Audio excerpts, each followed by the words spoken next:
Baby,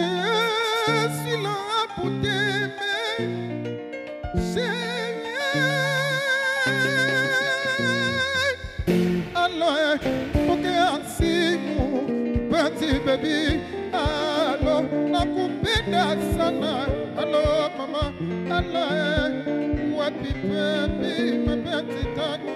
Hello, nakutaka sana. Oh, mama, oh, mama.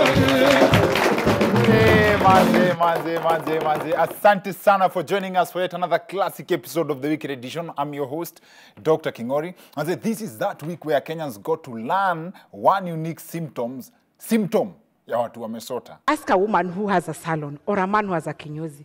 Do you know boys are saying ati beard gun? It's not a maneno a beard gun. There is no money kukwenda kunyolewa. Now, Joanne, most people heard that. The first image that came to mind ni Frankie just Jim it. But then when you think about it deeper, what does that say about the debater's candidate? Now, this is also that week where we finally got to have this on record. Governance yetu si ya kunyonga, lakini tunaweza, we were able to deal with it in an amicable way following the law. I don't think even kunyonga is in the constitution. Yes, there you have it. Kunyonga ni unconstitutional. Anyway, tuko na good vibes for you kama kawaida manze. I have to tell you about a nostalgic conversation tulikuwa nayo na wadau on my Facebook page about the evolution of mobile phones. Mase walikuja wakataja masimu, unapata mtu anataja simu, unasahau kama hata ilikuwa imewahi exist. Kwanza kuna mtu aliniguza vile alitaja Nokia N series. I was very sentimental about that. In fact, today, sijawahi elewa how the Nokia N72 haikuwa itishwa kama dawari. But guess what? This many years later, Nokia is still going strong. And for the past few weeks, I've been telling you about the Nokia T20 Tablet that has come with a unique balance of power. And I mean that in the literal sense. If you have ever wished for a mobile office and a reliable gadget in terms of battery life, stand by because I will be sharing more about the Nokia T20 Tablet. Kwanza ni light power sana. But first, we have a lot to discuss from this week, especially from the Deputy President's debate. Lakini juu wa off air last week, kuna vitu za hiyo wiki maze. Hiyo wiki imepita. Hatuwezi acha ziende hivyo.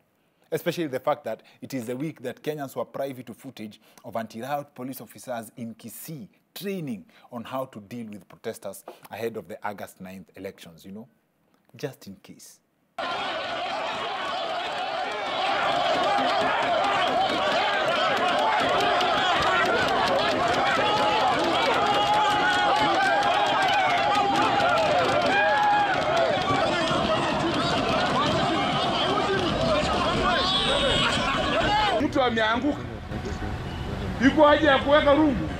Nothing beats police officers rehearsing to be Kenyans. Now, is it just me and Amata Nyimbe notice the police are acting with so much restraint? Now, and by the way, we have also received footage of an impression of how Kenyans were preparing for the same scenario. Maze, by the apologies, Maze, that's a clip from the old days. Maze, remember the good old days? Kabla bei ya unga ipite bei ya sufuria. Now back to anti-riot police training. I showed this to a friend as akasema, and I wish the police can treat ordinary Kenyans the way they treat themselves. Now I assume the side ya watu wanatoka mbio ndio wa Kenya because both sides wamevaa police uniform, but still it's hard to tell because based on previous records, the scampering for safety has gone either way. Mnakumbuka Karatina University students vile walitoa makarao nyau. Kubaya.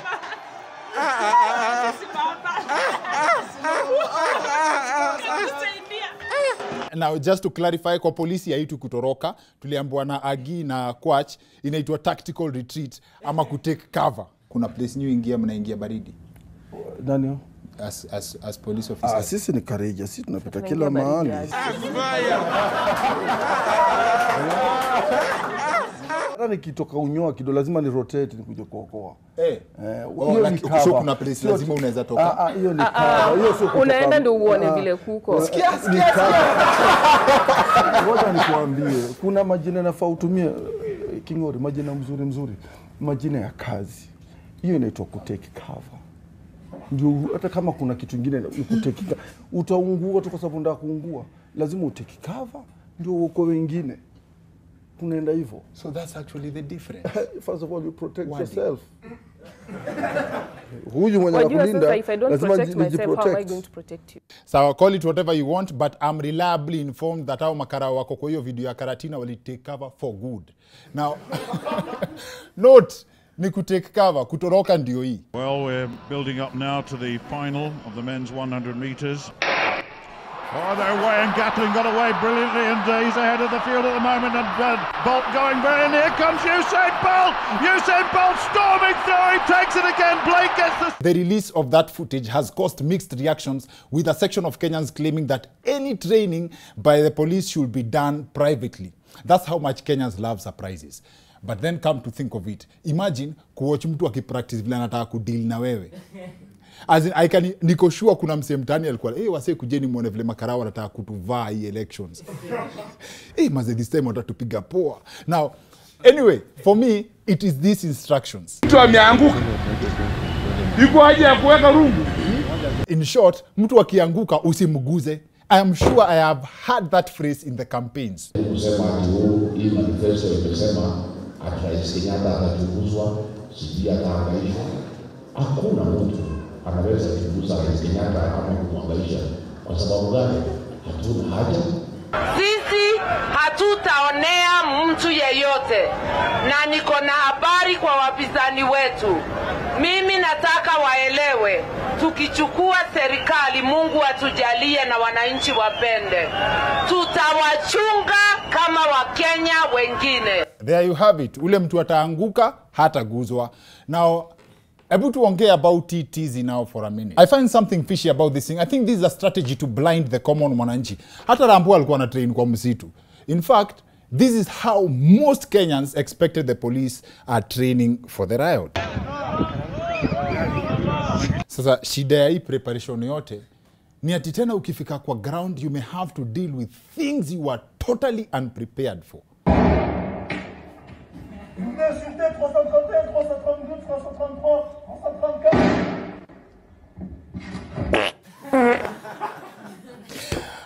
Man, that has to be the most unique way I've seen an officer lobbying tear gas. Now, but we shouldn't have played that. Now, let's just prepare for peace, guys. It has little or no surprises and everybody wins. In other news, US TV host Emily Compagno rubbed Kenyans the wrong way after she claimed that pregnant women in Kenya are not allowed to come out of the house to vote. Yet, contextually, it is men who are not allowed to come out. These comments are totally delusional, right? So she's talking about like what voting rights? Yeah. That we have less voting rights here. What about in Kenya, where pregnant women can't leave the house, so they absolutely have no constructive right to vote? Now, for that era, Ms. Compagno has faced the full wrath of KOT, but still she has refused to apologize. Dem ni kichwa ngumu. Huyu anafaa pewe kazi ya kuadmin account ya president ya Twitter. She has earned it. Now, according to her, everything in Africa and the Middle East is worse than the state in America. Right now, as much as what she said about Kenya is an outright lie, it is very hard to defend Africa as a unit, especially considering the fact that we have a country like Zimbabwe where, due to poor leadership, inflation has hit 161%. Now, according to an article by the Daily Monitor, Zimbabwe is doing worse than Ukraine. Kilo moja ya nyama Zimbabwe sahi ni 2,500 bob. As in, unaona vile wase uringa mtaani na viatu oriji. Hii ni nyama buda. Yes. Zimbabwe sahi nyama kilo moja ishafika bei ya sneaker. 1 kilogram of meat going for 2,500 shillings. In fact, this is an image, a real-time image of a butchery in Zimbabwe. Now, also, this week, Nairobi Governor aspirant Johnson Sakaja arrived late for a debate between him and his opponent Polycarp Igathe, and haters have already concluded that the lateness was because of the venue. In fact, mi naona better late than never. Even the organizers of the event were not sure kama Sakaja angeenda hata hiyo university. One of the highlights from that debate was Zubeida confirming whether Sakaja is Sakaja. Sakaja ni jina lako halisi. Nafikiri mlialika Sakaja. Jina lako ni Zubeida. Now, well, on this one, I will stand with Zubeida Mazi. Ini Nairobi, unaweza fikiri unajua mtu kumbe umjui. Also, Zubeida asking kama Sakaja is a valid question. Is the question Kenyans have been asking? Is the question the media has been asking? Wewe ukikutana na mtu kwa university na mtu umekuwa ukisikia yeye hapatani na university, kuna makosa gani kuconfirm kama ni yeye? I think Zubeida aliuliza swali ya mtaani. Buda ni wewe. Ni kama kupatana na pastor wenu kwa club. Ama uingie heaven ukutane na Huda. Now, Maze, about the Nokia T20 tablet, as I had promised, Maze, this is your one-stop entertainment tablet. It's your mobile office, and you've got to appreciate a gadget that can guarantee you a full day of charge on heavy use. That's kwa sababu inakuja na 8200 mAh battery. Maze, unajua siku hizi wasi wanatembea na simu, na simu yako iko na running mate in the name of a power bank. Na imekuwa kama culture, manze. With the Nokia T20, you do not have to do that. You can stream all your favorite movies for hours on end. Alafu unacharge kama commercial break katikati ya ma-season. Umemaliza season 1, bado hata labda ijaisha moto kabisa. Ina support Google Family Sharing, which means kama uko na watoi, they can get the internet experience safely, and you can monitor activities zao kwa mtandao for their own and your own good. Najua good vibes ukisikia. Anyway, otherwise, we have a great show ahead. Our main topic of this show is something most people are struggling with. Nakumbe iko na dawa, mazi. Our guest for this episode is a finance coach here to tell us about the best strategy ya kumaliza madeni. Of course, dawa ya deni ni kulipa, but Coach Roy yako hapa to share the dosage that has worked for him na ni standard inaweza work for anyone. Yo, manze, welcome back to the weekend edition. I'm your host, Dr. Kingori. Tunataka kuongelea do na tuko na Coach Roy Okonji in the house. Wapi makofi yake? Asante sana Roy, bounce but eventually tumepatana. Tutakupeleka mbio sana juu ya time so that we can cover as much as possible. Nilikuwa very interested in a bite that a friend of mine, Kelly Odongo, Kelly is an upcoming motivational speaker, a very powerful man to watch. Is a man to watch basically. Alinisharia clip yako yenye unasema people get into debt kwa sababu conversation yetu ni debt management. Okay. People get into debt ama people borrow money just because they qualify. And that's a question very many people have not dealt with. Sindio? Please explain how this traps people. Thank you for having me. Karibu. Wow, that's a serious question. Debt is here to stay. Let me start. Yes. Debt is here to stay. Okay. Unfortunately, many people borrow blindly. Many people today are trapped in debt more than they can care to admit. All right? Now, one of the reasons why people get trapped in debt is borrowing blunders. One of the borrowing blunders is what I call ability-driven borrowing. I came up with two types of borrowings. There is ability-driven borrowing, which is the most famous for many people, and there is purpose-driven borrowing, which is the ideal approach to borrowing. So hawa wase tunasema they borrow because they qualify, ndio hawa wase wa ability-driven. So usually when they know they can access some loan, some funds, ndo wana borrow. Macheki. How to know them? Kama ni msako na payslip, when they go to the bank, you will see them check out their payslip, anarushia banka. Hey, niangalilie how much I can qualify. Banka anachapa mahesabu, anamwambia 100,000, nipe form. 200,000, nipe form. 1 million, nipe form. What took you to the lender is the question I keep asking. Okay? And that is dangerous because you end up having money in your hands that you had no plan for. Yes. And that's a very serious blunder in the world of money because your mind only needs 10 minutes to figure out how it will use any amount of money. 10 minutes. Saizi nikisema nakupatia 100,000, I just need to whistle here, stroll, 10 minutes, come back, utakuosha ni breakia down. Nikibaluni kwe mita moja, the same 10 minutes, nikirudi hivi, utakuosha ni breakia down, how that will happen. So that's a big blunder. Many people today borrow because they qualify or because there is a willing lender, and that is a serious blunder. Okay. To summarize what you have said, debt is here to stay. So in short, debt is oxygen. Not really oxygen. Money is next to oxygen. Can you live without debt? Yes, totally debt free? Yes, you can. What are the implications of that? You see, different people value different things. There's someone who values their peace of mind. Sa zile si tunaongea stories za ambition, how you can use debt to do this and the other. Yeah, ako zile za, hey, mimi na madeni, hapana. And I've met such people in my coaching life. For peace of mind? For peace of mind. They are not as ambitious as you would want to be. So them, they will live within their means. Yeah. They will do only that which their money can do or that which they can save to do.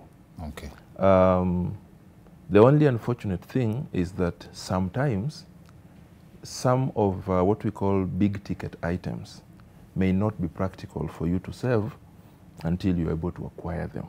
All right? Because even as you're saving, probably their prices are also increasing.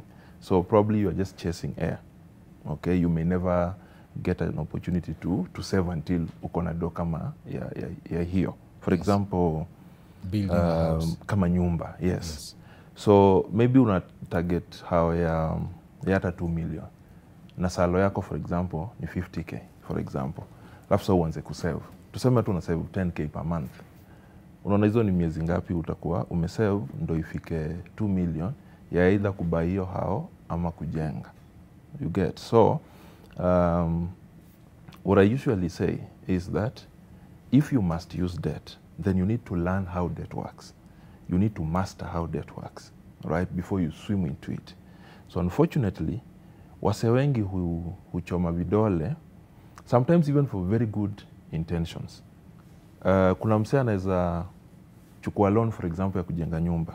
That sounds like a very beautiful reason, isn't it? Akikuja tuambie hapa, anza nimechukua loan ya kujenga hao, unajua tutampigia makofi because that reason sounds serious in our eyes, isn't it? But there are certain blunders you can also make while you are borrowing for a very serious reason na pia ujikute kwa trouble. Unacheki. For example, many people fail to ask, hii don nitakatwa ya hii loan ilikuwa inafanya nini kwa budget yangu? So you are earning 50k for example, na ulikuwa una spend coin to coin. Probably hata hukuwa una save, isn't it?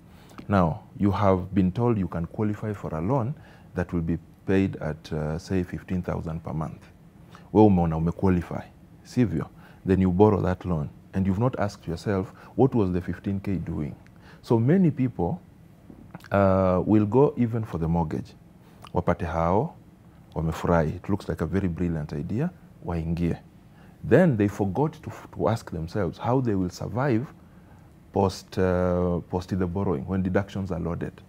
So wakati deductions inalodiwa, that's when now many people get shocked because whatever has remained probably is not enough to sustain them.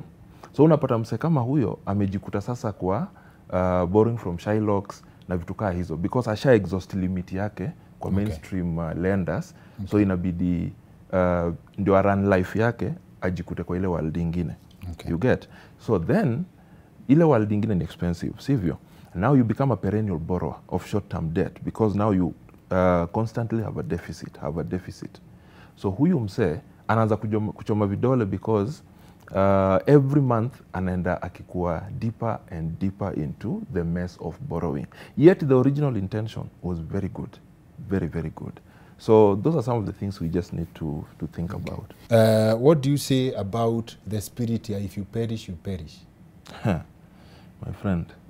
Because I'm asking that because I have a friend mwenye si tusema ule msee anajiaminingi because alijiamini hivyo loan ikamnyonga akalisaidia kona shamba mbili plots mbili akajiamini tena na loan ikamnyonga karibu akufe.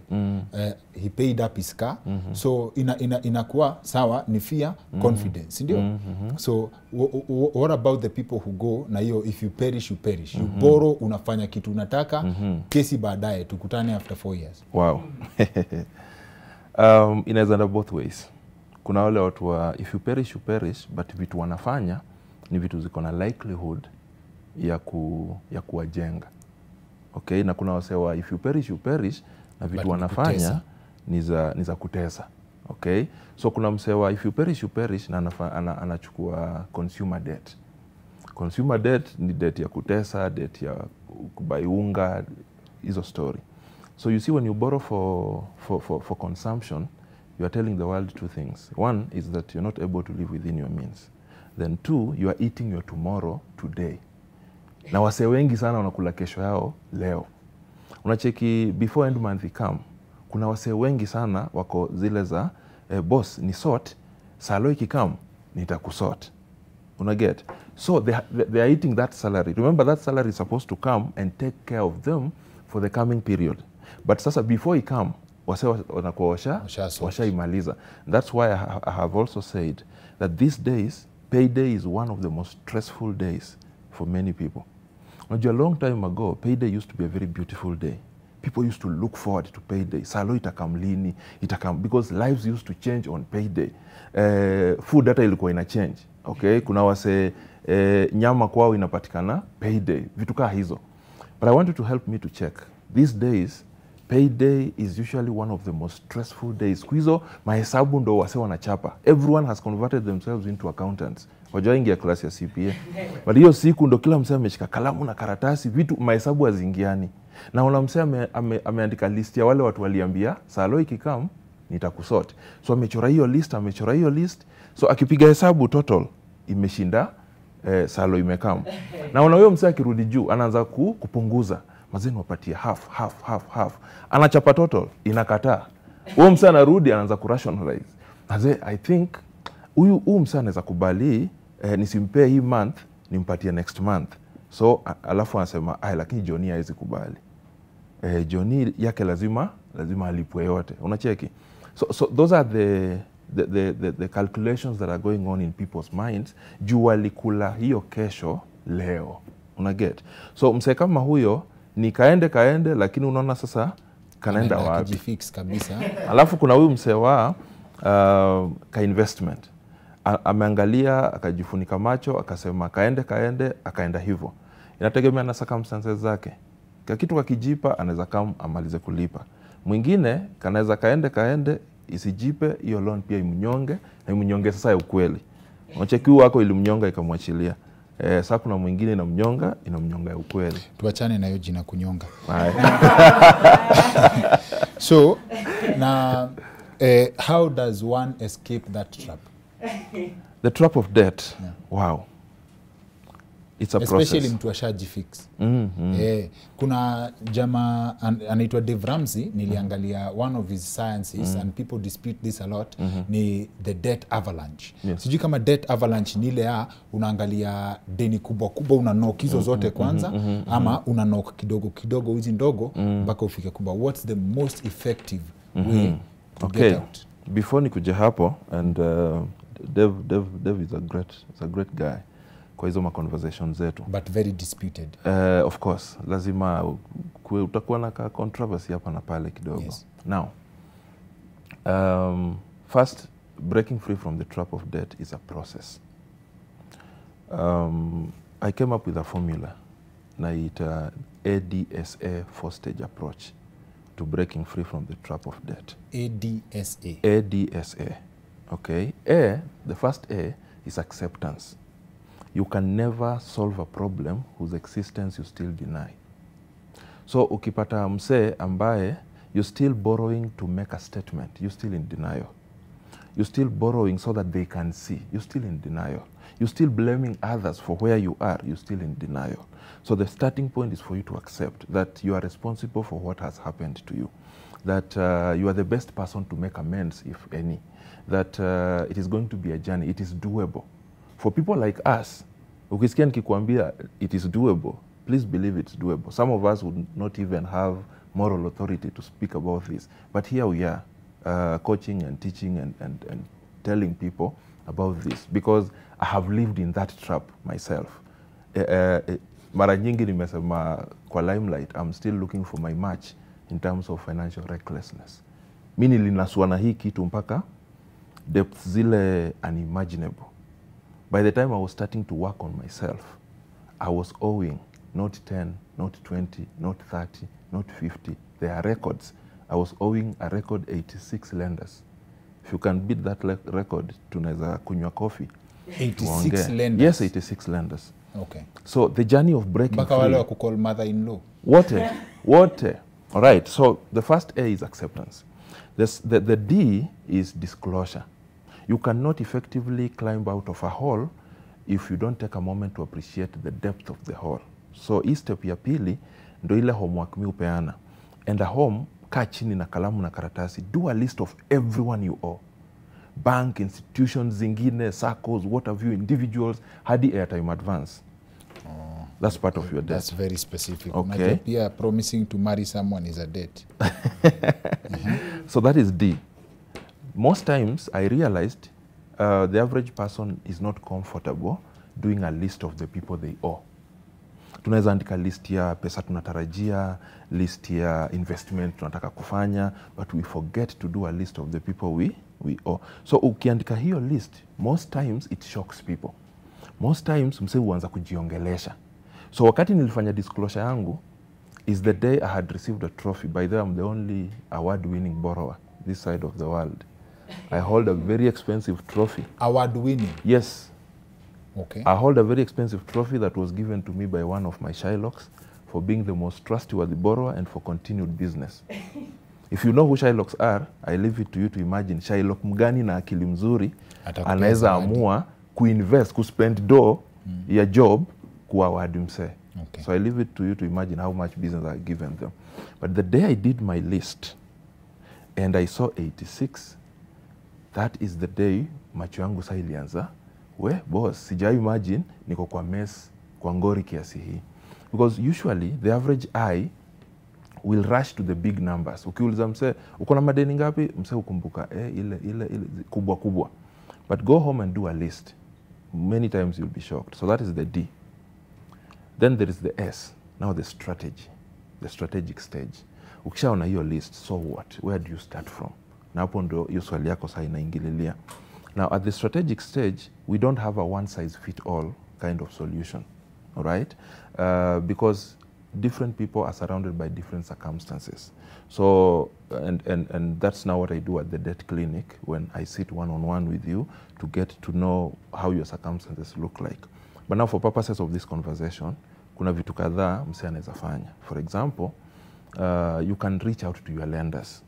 Unajua, normally when things are thick, the default ni utoroke lenders. That's why wanapiga simu mse ashiki, anatuma my excuse messages, I'm in church, call you back. 2 weeks down the line, mse hajai piga simu. Huyu jamaa anashindwa. 2 weeks kwani ulienda kwa benches kwa church ama si kwa milima? Pengine labda unacheki. So you can reach out to your lenders. The psychology of lending is such that every lender feels comfortable knowing you have their interests at heart. Okay?